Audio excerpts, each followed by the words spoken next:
Hi, my name is Kenneth WAJDA. I'm a professional photographer here in Colorado, and welcome to another one of my photography talks. So today I'm going to talk about gear. Specifically, one film camera that I use when I'm doing portraits and family portraits because it's quick.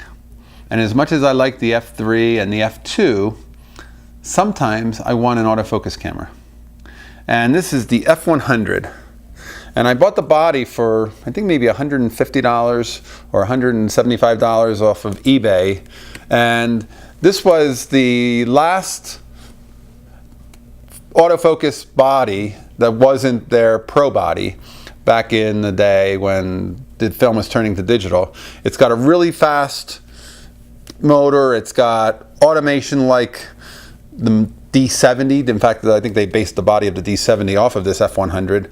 And I picked up a 105 2.5 lens after I picked up the lens. And this lens, I just said that wrong. This is actually a 105 2.8 macro lens.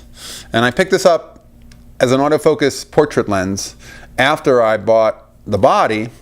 I think I bought a bunch of Nikon gear from somebody, and this was just in it. And I don't think I paid specifically for this lens, but this is a great portrait lens. If I had to say, if you were looking to get into what, you don't have any film gear and you want to get into one film camera and one portrait lens, the 105, either the 2.5 non-macro or the 105 2.8 macro lens, and the F100. This is a great setup.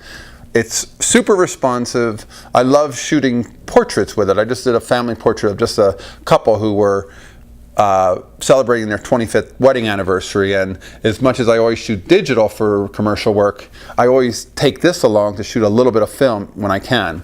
And I shot black and white portraits of them too, and I'm a big fan of the way the black and white comes out. I'll always be curious to see, they're about to order their photographs, we'll see which ones they pick.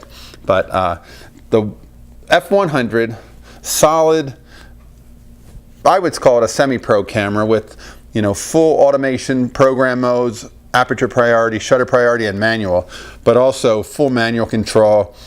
It is battery dependent, and it has batteries that control the motor, but it's not terribly big or heavy, and it has a good feel. And like I said, I find that it's a solid body, and it's quick for a commercial shoot.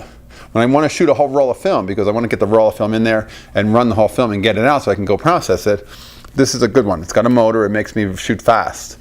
The F3 and the F2 are great cameras for personal work where I want to just shoot a frame or a few frames depending on where I'm at, and the camera can keep that film in it for a little while. But that's not this camera. This is my work camera, and I love it for that kind of work. I also have a 24 2.8 lens I picked up used. It's an autofocus lens, and I'm a big fan of wide angles, but not so much for portraits, but I like a 24. And the two lens combination is a pretty sweet deal with an F100.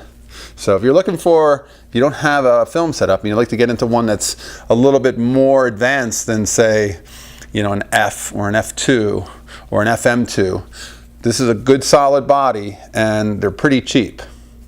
All right, that's today's photography talk. If you're enjoying these, hit the subscribe button. I'll bring you some more. Hey, and thanks so much for watching.